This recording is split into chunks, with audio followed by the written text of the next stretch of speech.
So when you are converting a carport to a car garage, there's a few things you might need to know that'll save you some time and a headache. And it all depends on what type of garage door you are using at your home. This one right here, I actually had to tweak a couple things because the way that it's made, you actually have to offset it a little bit because it has a lip here on this one.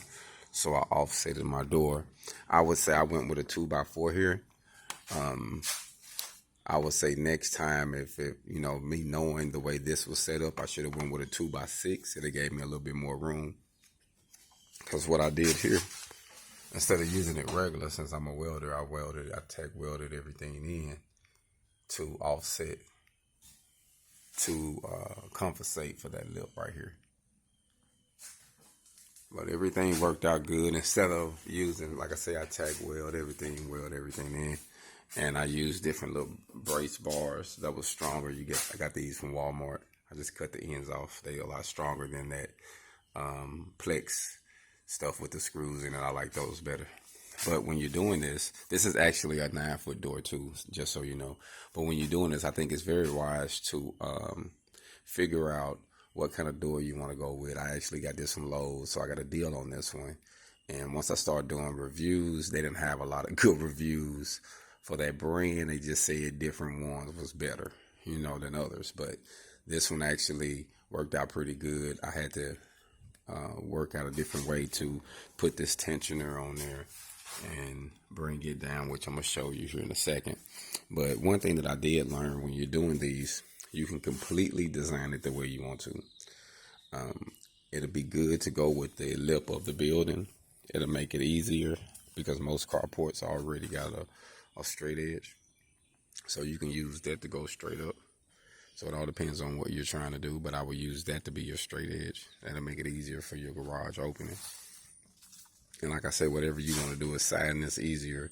2x4s, I used it 2x4s and 4x8 plywood. So, and I put insulation and sheetrock, which I'm not going to finish it, but I want to go and put the sheetrock in there just to make it extra insulated. But I'm actually going to put a different coating over the front.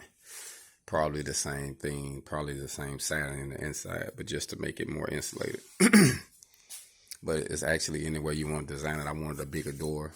Majority will come out, the standard ones come out 7x8. This is a 7x9, so it's 7 high, 9 wide. And I like it a lot better because, as you see, the car is easy to get in if you're using this one versus using one of the ones that's a little narrow. So since I was building this, like I say, you have the option to do what you want to do. I would say go with a bigger door. You can even go with a 10.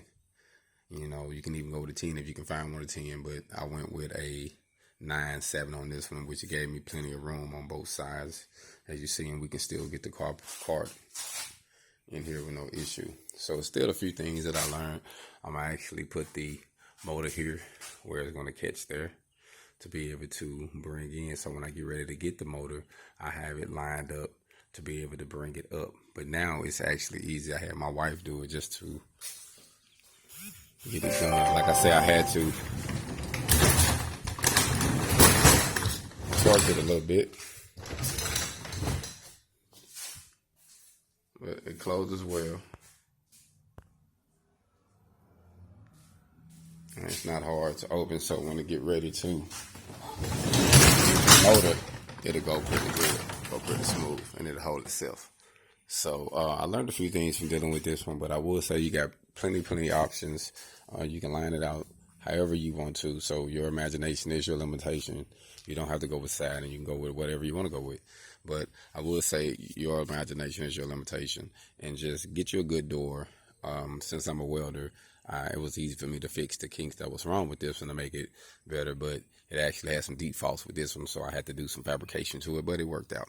So just wanted to show you, if you're planning on turning a carport into a car garage, you can do it yourself, especially if you're a fabricator, a welder, and a field installer. Hold on.